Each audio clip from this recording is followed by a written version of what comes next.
বিশ্বকাপ শুধু একটি ট্রফির লড়াই নয়, একটি স্বপ্ন, সাহস আর ইতিহাস লেখার শেষ অধ্যায়। এক মাসের উত্তেজনা, অগণিত গোল, অশ্রু আর উল্লাস পেরিয়ে আমরা এসে দাঁড়িয়েছি সেই মহাক্ষণের দুয়ারে। আর মাত্র দুদিন পরই বিশ্ব জানবে কার হাতে উঠবে ফুটবলের সবচেয়ে কাঙ্ক্ষিত সোনালী ট্রফি। ফাইনালের কাউন্টডাউন, দুই ফাইনালিস্টের শক্তি, দুর্বলতা, কৌশল, সম্ভাবনা এবং শেষ লড়াইয়ের সব গল্প নিয়েই আজকের আয়োজন I guess United presents ultimate world cup. সাথে আছে আমি মঞ্জুর আল মতিন। আজ যেহেতু শুক্রবার আর আমাদের ফ্যামিলি ডে, তাই আজ আমাদের সাথে আছেন একটি খুব পরিচিত জনপ্রিয় পরিবার। স্বাগত জানাচ্ছি বরেণ্য অভিনয় শিল্পী তারিক আনাম খান এবং নিমা রহমানকে। একই সাথে আছেন তাদের সন্তান, তিনিও নির্মাতা এবং অভিনেতা আরিক আনাম খান। আপনাদের তিনজনকে স্বাগত আমাদের এই অনুষ্ঠানে। ধন্যবাদ। কে কোন দলের সবার আগে শুনে নেই? আমি আদি অকৃত্রিম ব্রাজিল সবসময়, কেননা কারণটা হচ্ছে যে আমাদের শৈশব কেটেছে আসলে ব্রাজিলের খেলা দেখে সে সময়। আর তখন ওই ছোটো বড় ইসের মধ্যে টেলিভিশন তো আর ছিল না, তো এই পত্রপত্রিকা বিশেষ করে পেলে এবং এদের খেলা দেখেই নিজেকে একটা পেলে পেলে ভাবো, তো এরকম একটা ফুটবল খেলতাম সেই অর্থে। এখন ঠিক ওই রকমভাবে কোনো ইয়ে না, কিন্তু ওই ব্রাজিলের এটা আছে, পুরনো ধারাটা ধরে রেখেছেন। এইটুকুই। আপা? আমাকে বললে আমি বলবো ক্রিকেট। আর ফুটবলের অতটা অনুরাগী নয় আর কি। এই যে এত উচ্ছ্বাস উন্মাদনের মধ্যেও কি একটুও দেখা হয় না? ওর আগে যে স্মৃতি, সেটা আমি তোমাকে একটু সাহায্য করি। সেটা হচ্ছে যে ওই যখন সবাই মিলে দেখতো, তখন ওই খাবার দাবার জোগান দেওয়াটা নিমার খুব একটা প্রিয় জিনিস ছিল। আর আরেকটা হচ্ছে সেটা সবসময় যে দলের ছেলের একটু সুন্দর দেখতে, স্পেশালি ইটালি, হ্যাঁ ইটালিয়ান একটা ইয়েতে যে ব্যাজিও মালদিনি, যে 94 ওই সময় একটু যে আছে, তাই বললে ইটালি। কিন্তু সেই দিক থেকে তো ব্রাজিলের কাকাও ছিলেন, কদিন আগে খেলতেন। তখন কি ব্রাজিলকে পছন্দ করতেন? না, আমি এবার খেলা দেখি না পুরো টিমটাকে দেখতে সুন্দর হতে হবে আর কি, বিষয়টা একজন দুজন দিয়ে হবে না। আচ্ছা, আরিক ভাই কোন দল? আমি তো আসলে হয় কি, বিশ্বকাপের ক্ষেত্রে যে এটা তো একটা পরম্পরাগতভাবে আর কি, মানে ব্রাজিল যে যদি বাবা যদি ব্রাজিল করে, ছেলেও জেনারেলি হচ্ছে ব্রাজিলই করে, সো ব্যাপারটা অনেকটা ওইরকমই। নাহলে গৃহযুদ্ধ হতে পারে। না, অনেক ক্ষেত্রে মা আর বাবা যদি দুইজন দুই দলের হন, বিশেষ করে ব্রাজিল আর্জেন্টিনা হলে তখন বেশ একটা বিপত্তি বাধে। ইদানিং দেখছি অর্ধেক ব্রাজিল অর্ধেক আর্জেন্টিনারও জার্সি বেরিয়েছে বাচ্চাদের জন্য। খেলা দেখা হয়? ও নিয়ে দেখছো, আমি তো খেলা হচ্ছে আমার ডে টু ডে, ওয়ার্ল্ড কাপটা for me it is like মানে একটা উৎসব মতন।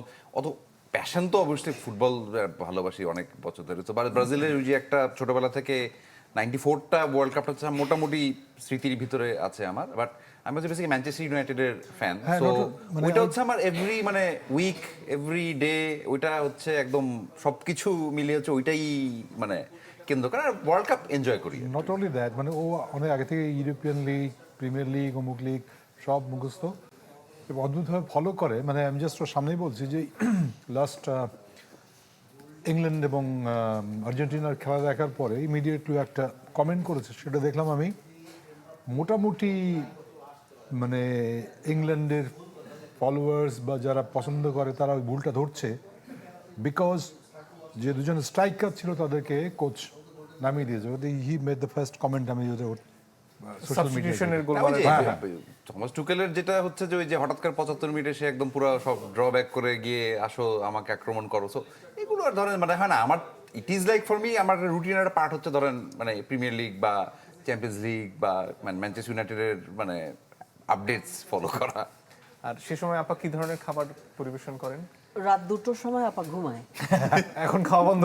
এখন নাই, এখন নিজেদের ব্যবস্থা নিজেরাই করতে হয়। আর আগে যখন এই রাত দুটোয় হতো না, তখন তখন খাবারের আয়োজন করতাম। কি কি ধরনের খাবার? বাসায় বানানো সমোসা, সিঙ্গাড়া, কাবাব, এইসব। তাহলে এখন আর আপনাদের বাসায় হঠাৎ করে খেলা দেখতে গিয়ে খুব একটা লাভ হবে হঠাৎ আসলে পাবে, খেলা দেখতে আসলে পাবে না, কারণ আমি ঘুমাচ্ছি তখন। না। এখন তো একটু এগিয়ে এসছে, রাত 1টায় ফাইনাল খেলাও রাত 1টায়, তখন কি এই সুযোগ আছে? না, তাও নেই? না না, ওর তরফ থেকে নাই। আমার তরফ থেকে ফুটবল, সরি টু সে, আমি ফুটবল খুব একটা এনজয় করি না। বিরাগের কারণ কি? এতগুলো লোক একটা বলের পিছনে দৌড়াচ্ছে, আমরা কোনো মানে ছোটবেলা থেকে খুঁজে পাই না। তার চেয়ে আমার ক্রিকেট অনেক বেশি বোদ্ধাদের ক্রিকেটও তো বল তো একটাই, যেহেতু হ্যাঁ, পাল্টায় মাঝে আরো মাঝে। তুমি গল্ফ বা টেনিস ফলো করতে পারো। সেটা জানি না, ও ফুটবল তো খুব গতির খেলা, তো দৌড়াদৌড়ি যেটা হচ্ছে এখন তো আরো ফাউল আরো অনেক বেড়ে গেছে, ধাক্কা ধাক্কিটাও ঠিক পছন্দ নিতে পারি না। না। ও এই মার এই ধাক্কা দিল, এই ফাউল ঢং করলো, করছে, এই অ্যাক্টিং করছে, এরকম আর কি। এগুলো আর কি।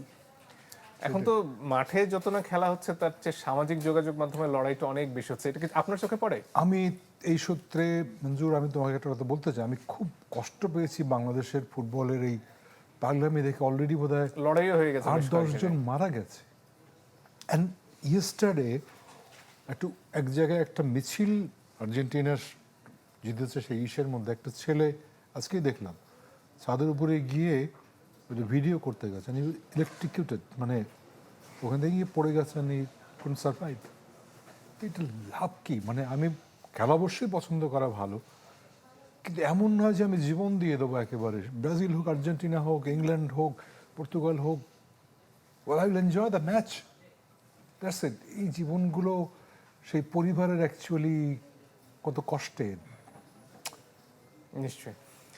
ফিরে আসবো আপনাদের অভিনয় এবং ব্যক্তি জীবনে সেগুলোর প্রভাব নিয়েও কথা বলতে চাই, তবে তার আগে হাবিব ভাই আমাদের সাথে আছেন। হাবিব ভাইয়ের কাছে আজকে আমরা ফুটবলের সবচেয়ে গুরুত্বপূর্ণ অনুষঙ্গ যেটা, সেটা হচ্ছে গোল। কারণ অনেক ক্ষেত্রে কোনো ম্যাচে যদি গোল না হয় তার চেয়ে বোধহয় ম্যাড় আর কিছু হয় না। সেরা গোল কোনগুলো মনে হলো, সেখান থেকে হাবিব ভাইয়ের কাছ থেকে আলোচনা শুরু করতে চাই। আসলে ওয়ার্ল্ড কাপের সেরা গোল তো অনেকগুলোই আছে। বিভিন্ন সময়ে গোল শুধু সেরা, দেখতে সুন্দর সেরা যে তা না, কিছু গোল আসলে ইম্পর্ট্যান্ট হয় যে কোন মোমেন্টে আসলে গোলটা হয়েছে সেটার উপরে। তো আমি এক্ষেত্রে আমার পার্সোনাল ফেভারিট 5টা গোলের কথা আপনাকে যেরকম বলতে পারি। ফার্স্ট গোলটা হচ্ছে ধরেন আর্জেন্টিনাকে দেয়া কাবো ভার্দের যে গোলটা, আমি যদি দেখতে তো চাই, অনেকে রুষ্ট হতে পারেন আপনি। হ্যাঁ এই না, কিন্তু গোলটাকে উঠে এই নিয়ে আসলেন। গোলটা আসলে ওয়ার্ল্ড কাপের মানে আনবিলিভেবল গোল। মানে এটা একটা পিছিয়ে পড়া জাতি এবং আমাদের জন্য একটা শিক্ষা যে we can also do it. যদি কেপ ভার্দে এটা করতে পারে, যে বিশ্ব চ্যাম্পিয়নদেরকে এইভাবে আসলে, মানে বিশ্ব চ্যাম্পিয়নরা 2বার লিড নিয়েছিল এবং 2বারই তারা লিড ব্যাক করেছে, এবং এই গোলটা ছিল সামথিং এক্সট্রাঅর্ডিনারি। আপনি যদি অ্যাঙ্গেলটা ফলো করেন তাহলে এখানে যে শটটা নিয়েছে, এক পর্যায়ে ওই বিলিভ করতে পারছিল না হি অ্যাকচুয়ালি স্কোরড। মানে বলের গতি, অ্যাঙ্গেল, শট, অ্যাকুরেসি আমি যদি প্লে করি বা ওইভাবে ইয়ে করি, মানে ওই বিলিভ করতে পারছে না যে সে আর্জেন্টিনার বিপক্ষে ইকুয়ালাইজ করেছে তার কান্ট্রি, তাও এখন ম্যাচটা এক্সট্রা টাইমে চলে গেছে আসলে।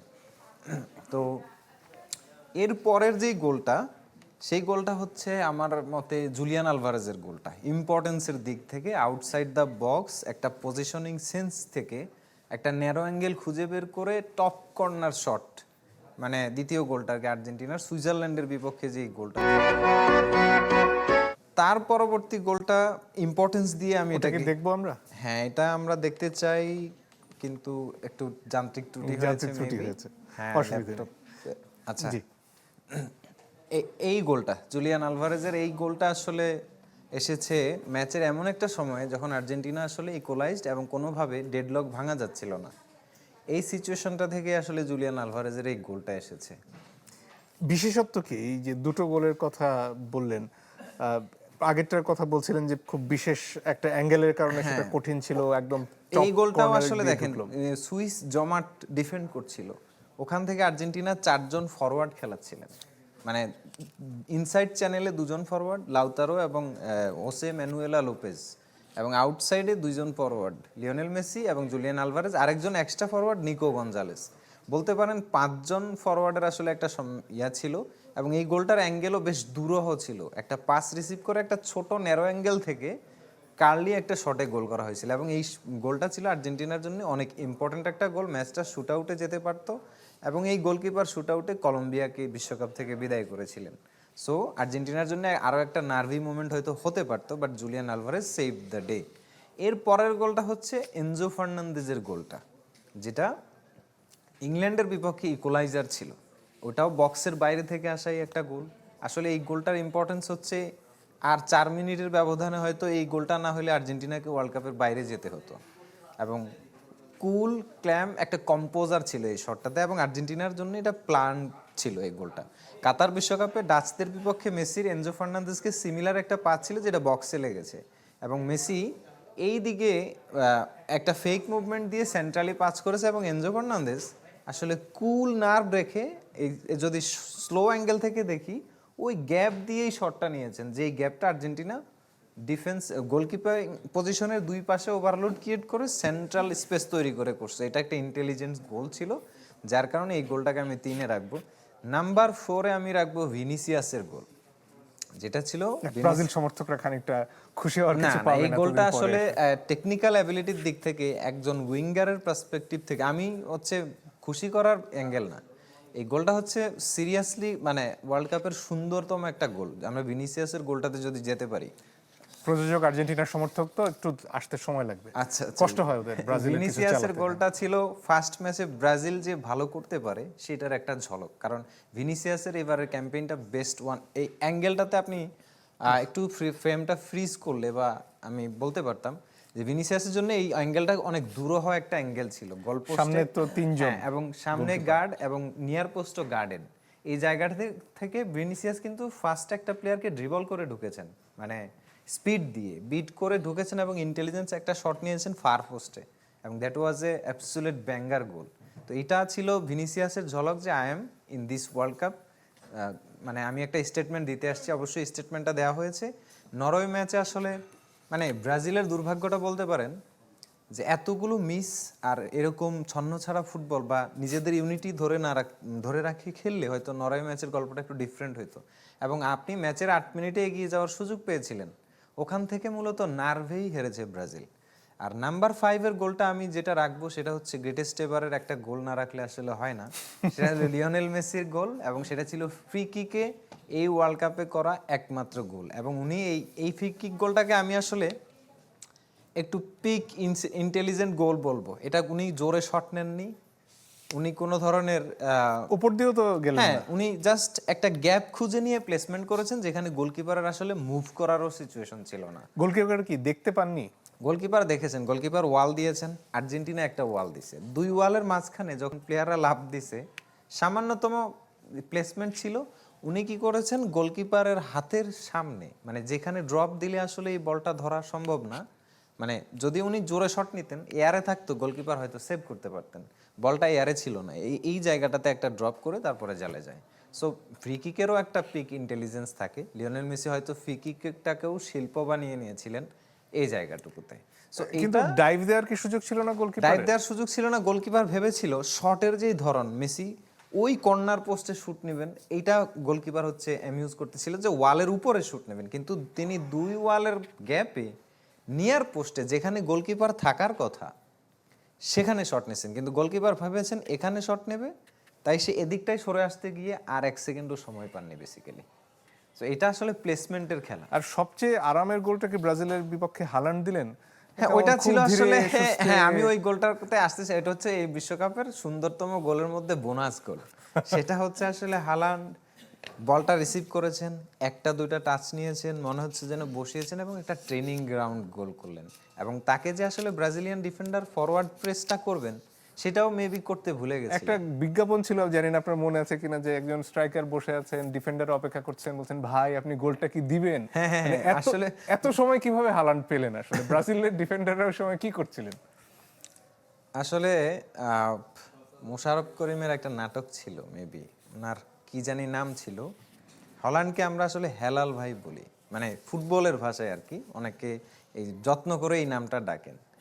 তো মোশাররফ করিমের একটা ইয়ে ছিল যে উনি গোলই করতে পারেন না, মানে একটা গোল কি করতে দিবেন, উনি সবাইকে রিকোয়েস্ট করছেন। এখানে হচ্ছে ওই মোশাররফ করিমের প্রতি সম্মান রেখেই ব্রাজিল টিম আসলে হল্যান্ডকে ওই গোলটা করতে দিলেন কিনা, যে ভাই একটা গোল দেন আমরা বাড়ি যাই, আমাদের বাড়ি যাওয়ার অনেক তাড়া। এবং আসলে এরপরে ব্রাজিল টিমের দ্বিতীয় নাম্বার গোল খাওয়ার পরেও ওই ফাইট ব্যাকটা কিন্তু আমরা দেখিনি। ওই খেলা দেখার First পর goal- আসলে আর্জেন্টিনা যখন গোল খায় আপনি যে এই দুইটা ক্যারেক্টারিস্টিক্সে আলাদা করে ফেলতে পারেন। আর্জেন্টিনা ইংল্যান্ডের বিপক্ষে গোল খেয়েছে 60 মিনিটে, বডি ল্যাঙ্গুয়েজে আপনি কখনোই বলতে পারবেন না যে এই দলটা হারতে যাচ্ছে। বডি ল্যাঙ্গুয়েজটাতেই মানে এই বিলিভটা হয়তো অপোনেন্ট সাপোর্টারদের মধ্যেও ছিল যে আর্জেন্টিনা এই খেলায় ব্যাক করতে পারে এনি মোমেন্ট, এবং টমাস টুচেলও আসলে সেই জিনিসটা অ্যাজিউম করতে পারছিলেন বলে তার সাবস্টিটিউটগুলো ফ্রেশ রেখে দিয়েছিলেন। কোবি মেইনো, বাকায়ো সাকা, এই দুজন প্লেয়ারকে উনি তখন পর্যন্ত ইউজ করেননি, উনি ভাবছিলেন ম্যাচটা হয়তো এক্সট্রা টাইমে যেতে পারে, তার মানে টমাস টুচেলও বিশ্বাস করছিলেন যে আর্জেন্টিনা এই ম্যাচটাতে ফিরতে পারে। এই ক্ল্যাম, কম্পোজার এবং নার্ভের খেলাটাতেই মূলত ব্রাজিল 22, 18 এবং 26 এই তিনটা টুর্নামেন্টেই নার্ভের কাছেই হেরেছে ব্রাজিল। পেনাল্টি মিস, নার্ভ, এরপর থেকেই শুধু মিসের খেলা, মিসের মহড়া। একটা বিরতির সময় হয়ে গেছে দর্শক, একটু পরেই ফিরে আসছি, আশা করি আমাদের সাথে থাকবেন।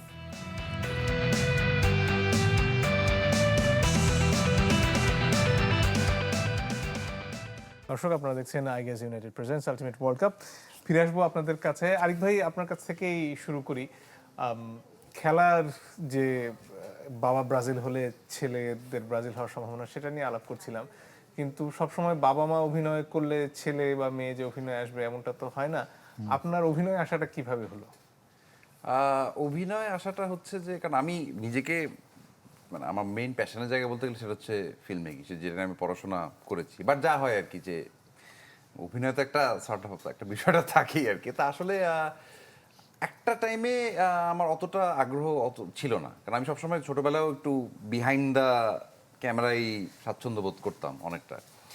তো বাবার শুটিংয়েও যাওয়া বা অন্য জায়গায় গেলেও অলওয়েজ যে পিছনে রিহার্সালে গেলেও ওই প্রসেসটা দেখা আর কি, ওই প্রসেসটা সবচেয়ে বেশি মজা লাগতো। তো 2008-এর দিক থেকে হঠাৎ করে, যেহেতু that is a passionate side আমার, সো সেই জন্য আসলে আমি দেখলাম যে অ্যাক্টিংটা তো জানাটা দরকার, অ্যাক্টিংটা লাগবে, বা অ্যাক্টিংটা বোঝার একটা আগ্রহ জন্মায় তখন। তো তখন আমি আসলে থিয়েটার শুরু করি, এবং প্রায় 9 বছর টানা হচ্ছে আমি মঞ্চে কাজ করেছি, মাঝখানে টিভিতেও কিছু কিছু করেছি। সো সেইভাবে একটা জায়গা থেকে হচ্ছে অভিনয়ের ওখানে চলে আসাটা হয়ে গেল। আপা, এই যে সন্তান অভিনয়ে আসতে চাইছেন, এটা কি এই যে যখন আপনারা মঞ্চে কাজ করছেন বা টেলিভিশনে অন্যান্য মাধ্যমে কাজ করছেন, তখন কি সাথে নিয়ে যেতেন সবসময়? সেখান থেকে কি একটা হ্যাঁ, কেমন ছিল সেই দীপ্র সময়গুলো? 40 দিন যেদিন হয়, বলে যে বাচ্চাকে বের করা যায় বাড়ি থেকে, আমরা মহিলা সমিতিতে নিয়ে গিয়েছিলাম ওকে 40 দিনের দিন। তারপর থেকে তো ও সারাক্ষণ আমাদের সাথে, আমরা যেখানে যাই, হয় তারেকের সাথে নয় আমার সাথে, মানে ও মেম্বার হিসেবে গ্রুপে কাজ করতে থাকে, এবং ওর ইন্টারেস্টটা আরো বাড়ন্ত হতে থাকে। তুগলক বলে যে নাটকটা তারেক স্টেজে করেছে, সেখানে তারেকের এরকম ক্লোকের মতো কস্টিউম ছিল, ওর এত পছন্দ ছিল যে আমি পরে ওকে ছোটদের ওরকম কস্টিউম বানিয়ে দেই। এবং তুগলকে ও নাও তুগলকে ও একটা দণ্ড ধরে তারেকের আগে আগে এন্ট্রি নিত, খুব পছন্দ করতো, শুধু ওই অতটুকুই একটা এন্ট্রি। না, ওইটার আগেও যেটা হয়েছিল যে মানে কস্টিউম যেটা ছিল, হ্যাঁ, বাবা যে বিচ্ছু এবং তারপরে তুগলক, ওই দুটো কস্টিউম আমার ওই সেম কালার প্যাটার্ন মিলিয়ে হচ্ছে কস্টিউম বানানো হয়েছিল। সেটা শুধু হঠাৎ করে বলে উঠতে, ওইটা আসলে ওইটা একটা ফার্স্ট মঞ্চে ওঠার একটা বিষয়, কিন্তু ওই যে খুব নার্ভাস হয়ে এরকম কি করছি কোনো কিছু বুঝতে পারছি না। একসাথে কাজ করা হয়েছে মঞ্চে কখনো? হ্যাঁ, হ্যাঁ, আমরা একটা করেছিলাম, ওইটা ওয়াজ 2000, ওই যে 2009 আই থিংক ইট ওয়াজ। কোন নাটক? বলো, বলো। ভুলে গেছি। মৃত মানুষের ছায়া। সো এটা বেসিক্যালি ওই সময় যে হেনরি কিপসনের একটা ফেস্টিভ্যাল হয়, তার জন্ম একটা হিসেবে। সো তখন হচ্ছে আমরা হেনরি কিপসন একটা নাটক করি, যেটা নাটকটার নাম হচ্ছে জন গ্যাব্রিয়েল বর্কম্যান। হ্যাঁ, ওনার সেকেন্ড লাস্ট নাটক ছিল সেটা। সো সেখানে আমরা তিনজনই ইনফ্যাক্ট অ্যাক্টিং অসম্ভব করেছিলাম তখন। কঠিন একটা নাটক। চরিত্র খুব কেমন বেশি ছিল? বলতে কার পারি কি না। চরিত্র ছিল? তারেক ছিল জন গ্যাব্রিয়েল বর্কম্যান, মানে এটা বাংলাদেশি, মানে ওই আমি ওর যে স্ত্রী থাকে তার বোন, মানে মেন লিড রোল, আর দীপ্র ছিল ওর আর ওর স্ত্রীর সন্তান। ও, তাহলে খানিকটা মিল আছে আর কি, বাবা ছেলের ভূমিকাতেই তো ছিল হ্যাঁ। তাহলে।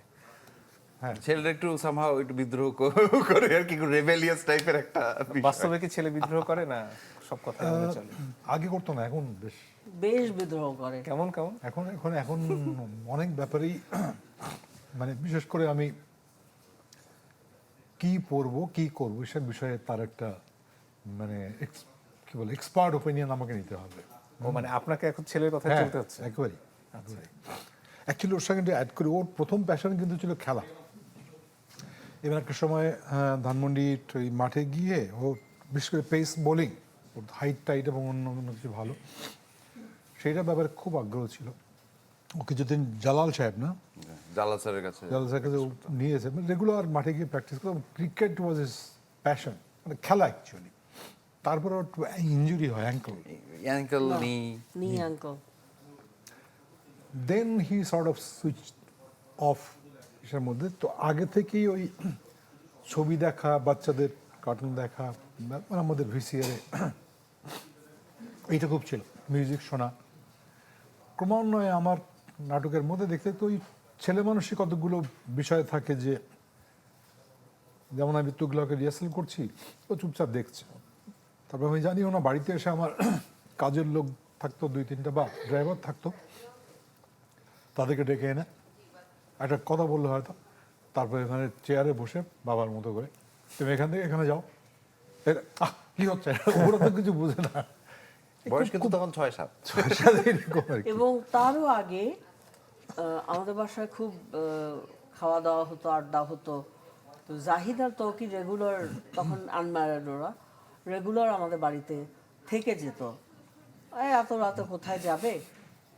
তো জাহিদ একদিন সকালে তারিক অফিস চলে যাওয়ার পর জাহিদ হাসান। Zahid That's Hasan true. জাহিদ বলছেন, নিমাপা খবরদার এই বদমাইশ ছেলের সাথে কোনোদিনও এক ঘরে থাকতে দেবেন না। আমি বলছি কেন, কি হয়েছে? বলছে আমাকে রাত 3টা পর্যন্ত সে হাঁটাইছে আর ডায়লগ বলাইছে আর বলছে এইটা ঠিক হয়নি, ওইটা ঠিক হয়নি, তুমি ঠিক করে কথা বলো, এইসব করেছে। আমি জীবনে ওর সাথে এক ঘরে থাকবো না। মানে নাটকের পরিচালকের যে দুর্দণ্ড হ্যাঁ। প্রতাপ, ওটার মজাটা অনেক ছোটবেলায় পেয়ে গেছিলেন আরেক ভাই। সেটাই, হ্যাঁ। আর সেখান থেকে নির্মাতা যখন হচ্ছেন, আপনি মঞ্চের বাইরে অন্যান্য জায়গায় কাজ করা, বাবাও তো করেছেনই সবসময়, সেটার ব্যাপারে টানটা কখন অনুভব করলেন? আসলে মানে ফিল্ম মেকিং এর বিষয়টা এরকম যে আগে তো বাবা শুটিং এ যাওয়া বা এখানে যাওয়া, পুরাটা থাকা, ওইসব তো ছিলই, কিন্তু 2000 মানে 2-3 দিকে আমি না বুঝেই বলতাম যে আচ্ছা কি হতে চাই, আমি ফিল্ম মেকার হতে চাই, ডিরেক্টর হতে চাই, উইদাউট আন্ডারস্ট্যান্ডিং এনিথিং। কিন্তু তখন হয় কি যে তখন কিছু সিনেমা দেখা শুরু করলাম, স্পেশালি ওয়ার্ল্ড সিনেমা, ধরেন কুরোসাওয়া, কিয়ারোস্তামি, হ্যাঁ, তারপরে হলিউডের মানে ধরেন ট্যারান্টিনো, মার্টিন স্করসেসি থেকে শুরু করে ওই দিক থেকে অ্যাপ্রোচ করতে করতে আই ফেল্ট যে না, okay, this is sort of my, এটা আমার একটা জায়গা, বা এটা আসলে আমার মানে সবচেয়ে বড় প্যাশনের জায়গাটা হচ্ছে গিয়ে এইটা। এবং অ্যাক্টিংটাও কিন্তু ওই জন্য যাচ্ছা, মানে তখন আমি ডিসাইড করলাম যে কি কি জানা লাগবে আমার, মানে কি কি শেখা লাগবে। তখন একটু তো ইন্টারনেটের যুগটা তো চলে এসছে, তো একটু বা কোনো একটা বই টই থেকে পড়েছে কোন ডিরেক্টর কোথা থেকে তারা ওই জায়গায় গিয়েছিল, তখন থেকে ঠিক আছে ফিল্ম স্কুল একটা বড় একটা পার্ট। তার আগে প্রচুর পরিমাণে সিনেমা দেখা লাগে, ওইটা নিয়ে একটু আলাপ আলোচনা করা লাগে, সেইভাবে ওখান থেকে একটা জায়গা থেকে। এবং আরেকটা বড় বিষয় হচ্ছে যে অ্যাক্টিংটা জানা লাগে। সো সেখান থেকে ধরো অ্যাক্টিংটা আচ্ছা করা শুরু করলাম, করে তারপরে একটা জায়গাতে যাওয়া। আর প্লাস তখন ফিল্ম স্কুলে যাওয়ার আমার অনেকদিন ধরে একটা ইচ্ছা ছিল, কিন্তু সেটা ওয়াজ ফর হায়ার স্টাডিজ আর কি। So আমি আসলে বাংলাদেশে একটা মানে বেসিক ফার্স্ট আমার অনার্সটা নিয়ে তারপর হচ্ছে আমি প্ল্যান করি যে okay have to go about. সেই তখন আমি হচ্ছে 2017-তে লন্ডন ফিল্ম স্কুলে গিয়ে হচ্ছে আমি মানে পড়াশোনাটা করি। আমরা একটু ওই পাশে খেলার গল্পে আর একটু ফিরতে চাই। হাবিব ভাই, আমাদের প্রযোজক খুব চিন্তায় আছেন, রাতে ঘুম ইদানিং খুব একটা হচ্ছেন না। কালকে রাতে শুনলাম 2টো ঘুমের ওষুধ খাওয়ার পরে ঘুম আসেনি। চিন্তার বিষয়টা হচ্ছে মার্টিনেজের নাকি ফর্ম খারাপ যাচ্ছে, তো তার হাত গোলে যদি স্পেনের বলগুলো, বিশেষ করে ইয়ামাল তো দুর্দান্ত ফর্মে আছেন, সেগুলো যদি ওনাকে নেট পর্যন্ত পৌঁছে যায়, সেই চিন্তায় আর কি ঘুম হচ্ছে না। ওনাকে আশ্বস্ত করার জন্য আমি একটা কথাই বলতে পারি, সেটা হচ্ছে মার্টিনেজ যদি খুব কম শট ফেস করেন তাহলে মার্টিনেজের দিন খারাপ যায়, আর মার্টিনেজ যদি খুব বেশি শট ফেস করেন তাহলে মার্টিনেজের দিন ভালো হয়ে যায়। আসলে মার্টিনেজ লো ডিফেন্সিভ টিম বা ডিফেন্সিভ সিচুয়েশনে খেলতেই পছন্দ করেন। অ্যাস্টন ভিলায় তার ভালো করার কারণ হচ্ছে মার্টিনেজকে অনেক 1-on-1 শট ফেস করতে হতো, বা মানে বক্সের ভেতর থেকে মার্টিনেজের মানে বক্সের ভেতরের শট, মানে ক্লোজ রেঞ্জের শট মার্টিনেজ বেশি সেভ করতে চাইতেন। মানে ঝড়ের মুখে না পড়লে মার্টিনেজ নিজেকে খুঁজে পান আসলে না। ওইভাবেই আপনি যদি মানে ম্যাসিভ মুভমেন্ট, ম্যাসিভ ক্যারেক্টার বলেন, মার্টিনেজ হচ্ছে সেখানে বেসিক্যালি। তো ধরেন স্পেনের সাথে এই ম্যাচটা হয়তো শুট আউটেও করাতে পারে, তো মার্টিনেজ তখন আনলিশ হয়ে যেতে পারে। আর যদি আর্জেন্টিনাকে অনেক বেশি পকেট স্পেসের শটস মানে ফেস করতে হয়, যত বেশি সেভ হবে তত মার্টিনেজের কনফিডেন্স বাড়বে, তত আর্জেন্টিনা খেলায় টিকে থাকবে। তো আমি মনে করি যে এই একটা ম্যাচ আমি সবসময় ওয়ার্ল্ড কাপে বলে এসেছিলাম যে ওয়ার্ল্ড কাপের একটা ম্যাচে মানে এমিলিয়ানো মার্টিনেজের এখনো জ্বলে ওঠা বাকি, গোটা আর্জেন্টিনাই আসলে পারফর্ম করেছে এমিলিয়ানো মার্টিনেজ ছাড়া। সো এই একটা দিন হয়তো আসতে চলেছে, ফাইনাল সেটা হতে পারে। বিশ্বকাপ শুরুর আগে আমরা স্ট্রাইকারদের নিয়ে খুব মেতে থাকি, কিন্তু যখনই খেলা গড়ায় তখন আসলে নজর কাড়তে থাকেন গোলকিপাররা, এবং এইবারও অনেকে দারুণ খেলা দেখেছেন। কাদের পারফরমেন্স আপনার চোখে পড়লো? এবারের বিশ্বকাপ আসলে স্ট্রাইকারদেরও বিশ্বকাপ, তারা সমানে গোল পেয়েছেন, আবার গোলকিপারদেরও বিশ্বকাপ, তারাও তাদের নামের প্রতি সুবিচার করেছেন। যেমন ধরেন আপনি যদি বলেন এবারের ওয়ার্ল্ড কাপের রূপকথার মতো গোলকিপিং করেছেন এই কেপ ভার্দের গোলকিপার ভজিনিয়া, যিনি এই ওয়ার্ল্ড কাপের ফাইনালিস্ট দুইটা দলকেই 90 মিনিটের খেলায় জিততে দেননি। স্পেনকে তো তিনি গোলই করতে দেননি, আর্জেন্টিনা যদিও একটা গোল পেয়েছেন, কিন্তু তিনি 90 মিনিটের খেলায় আসলে তার কাছেই আটকে গেছিল বিশ্ব চ্যাম্পিয়ন এবং এবারের ফাইনালিস্ট। এবং কি বিনয়ের মানে অবতার তিনি রীতিমতো, যে মেসির সাথে খেলতে পারবো এটাই তো আমার একটা সৌভাগ্য, এই জায়গা থেকে কথা বলছেন। কিন্তু আসলে সে যেটা শো করেছে পুরো তার দেশ, জাতি এবং বিশ্ববাসী, মানে আমাদের মতো পিছিয়ে পড়া কান্ট্রি যারা, তারা আসলে এখান থেকে আসলে শিক্ষা নেওয়ার আছে যে 40 বছর বয়সী একজন লিওনেল মেসি এবং লামিন ইয়ামালদেরকে চ্যালেঞ্জ জানিয়েছিলেন এই মঞ্চে, এবং উরুগুয়েকেও তিনি রীতিমতো চ্যালেঞ্জ জানিয়েছেন, সৌদিকেও আটকে দিয়েছেন। মানে আসলে কেপ ভার্দে এখানে এই ওয়ার্ল্ড কাপের পাওনাটা আসলে কেপ ভার্দেরই সবচেয়ে বেশি গর্বের পাওনা। যদিও রাউন্ড অফ 16-এ তাদেরকে আর্জেন্টিনার সাথে ফিরতে হয়েছে, কিন্তু তাদেরকে যারা হারিয়েছেন তারা এখন ওয়ার্ল্ড কাপের ফাইনালিস্ট। সো এটাও একটা গর্বের ব্যাপার। আর যদি বাকি গোলকিপারদের পারফরমেন্স আমরা বিবেচনা করি, আনলাকি থিবো কর্তোয়া থাকলে হয়তো স্পেন বেলজিয়াম ম্যাচের গল্পটাও একটু ভিন্ন হতে পারতো, কারণ পরবর্তী যে গোলটা বেলজিয়াম খেয়েছে সেটা একটা রিবাউন্ড লুজ বল থেকে হওয়া, এবং আসলে সিমিলার এই সমস্ত সিচুয়েশনে কর্তোয়া দেয়াল হয়ে ওঠেন। হয়তো এই ম্যাচটা পেনাল্টি শুট আউটেও যেতে পারতো, বেলজিয়ামের ভাগ্যটা এখানে খারাপ ছিল। ফ্রান্সের বিপক্ষে পারফর্ম করেছেন উনাই সিমন, তিনি আসলে যেই মানে 1-on-1 সিচুয়েশনটা ক্লিয়ার করেছেন, স্লাইটেস্ট মিস্টেক রেড কার্ড, মানে ওই চ্যালেঞ্জটার 1 সেকেন্ডের মিস রেড কার্ড। তো এই ধরনের সাহস লাগে। এবং নরওয়ের গোলকিপার তিনি আসলে সেভিয়ার মতো ক্লাবের বেঞ্চ থেকে আসতেন, এবং তিনি ব্রাজিলকে আসলে গেম থেকে বাইরে রেখেছেন, বা তার কাছেই হেরেছে ব্রাজিল। কপালটা একটু বন্ধ ছিল ওই দিন। আর ইয়াসিন বনো না, পেনাল্টি ঠেকানোটা, পেনাল্টিটা খুব দুর্দান্ত সেভ করেছেন, এবং বেশ কিছু ইনসাইড দ্য বক্স শুটও তিনি সেভ করেছেন। আর ইয়াসিন বনো মরক্কোর গোলকিপার, প্রত্যেকটা ওয়ার্ল্ড কাপে আসলে তিনি তার ছাপ রেখে থাকেন। ইংল্যান্ডের গোলকিপার পিকফোর্ডও আসলে এই আসরে মেক্সিকো ম্যাচ থেকে শুরু করে আর্জেন্টিনা ম্যাচ পর্যন্ত, ওই গোলগুলো না হওয়ার আগ পর্যন্ত হি ওয়াজ রক সলিড, এবং সে তার পেনাল্টি শুট আউট স্ট্র্যাটেজি বোতলটা নিয়েও আসছিলেন আসলে, যেটা পরবর্তীতে কুড়িয়ে পাওয়া যায়। লোকে বলছে নকল নিয়ে এসেছে। এটাকে গোলকিপিং ইন্টেলিজেন্স বলে, যে আমি যখন যদি পেনাল্টি শুট আউটে যাই তাহলে আমাকে কি করতে হবে, I should be ready before. এটা কি চল আছে যে লিখে নিয়ে আসার, অন্যরাও করেন? হ্যাঁ, এটা এত স্পষ্ট কেউ লিখে নিয়ে আসে না, টাওয়ালের নিচে এক টুকরো ছোট কাগজের নোট থাকে, অথবা গ্লাভসের ভিতরে একটা নোট রাখেন, প্রতিটা শুট আউটের আগে প্লেয়ারের নাম অনুযায়ী জাস্ট গোলকিপার চেক করে নেন। কিন্তু উনি আসলে একেবারে স্পষ্ট ক্লিয়ার নিয়ে এসেন, যেটা এই কারণে আলোচনা অন্য পর্যায়ে নিয়ে গেছেন ব্যাপারটা। দর্শক, আরো একটা বিরতির সময় হয়ে গেছে, একটু পরে ফিরে আসছি, আশা করি আমাদের সাথে থাকবেন।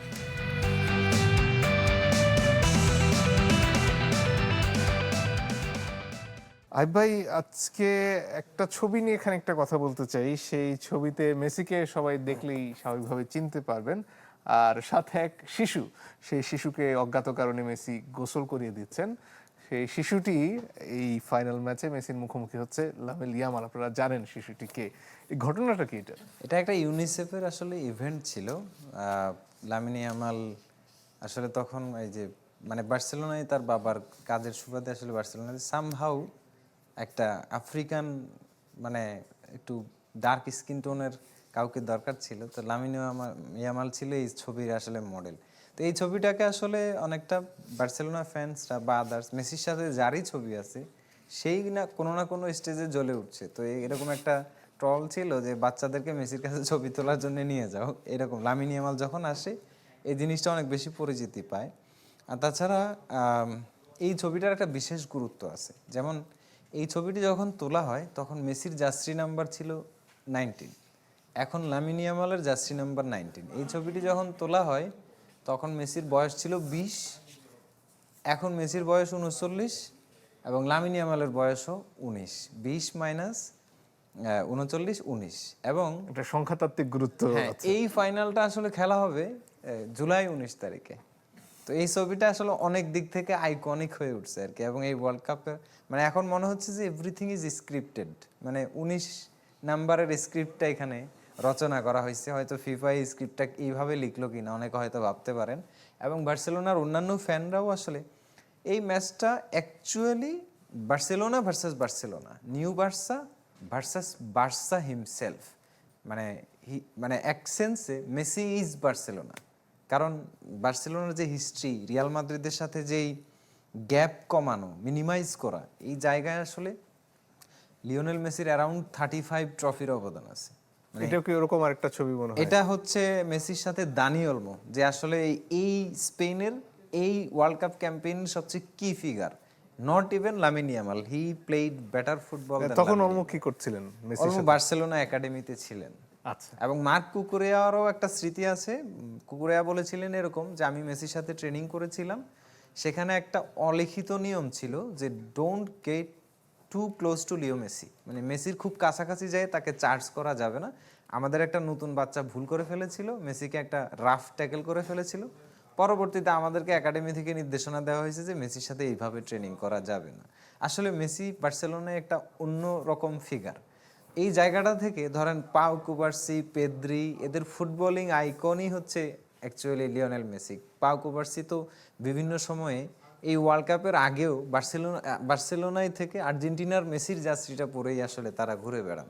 এবং এই ওয়ার্ল্ড কাপের ভেতরে পাও কুবার্সিকে কোশ্চেন করা হয়েছিল যে এই ওয়ার্ল্ড কাপের কোন প্লেয়ারটাকে আপনি আপনার বার্সেলোনায় নিতে চান, তাদের আনসার ছিল লায়নেল মেসি। তো এটা একটা রেসপেক্টের ম্যাচ এবং সুন্দর ফুটবলের একটা মহারণ হওয়ার কথা, কারণ this is Barcelona versus Barcelona. আর বার্সেলোনা হলো ধাক্কাধাক্কির সুযোগ নেই, মনে হয় না খুব একটা হবে, কারণ এই সমস্ত ছেলে ফেলে কখনোই মেসি বা ওই ক্ল্যাশে যাবে না। মেসিকে বাদ দিয়ে যদি বাকিদের ধাক্কা দেয় ফাউল তো হবেই, কারণ এই ম্যাচের ইন্টেন্সিটি অনেক হাই থাকবে এবং সেই ফাউলগুলো আসলে রেসপেক্টিভ ওয়েতেই হ্যান্ডেল হওয়ার সম্ভাবনা বেশি।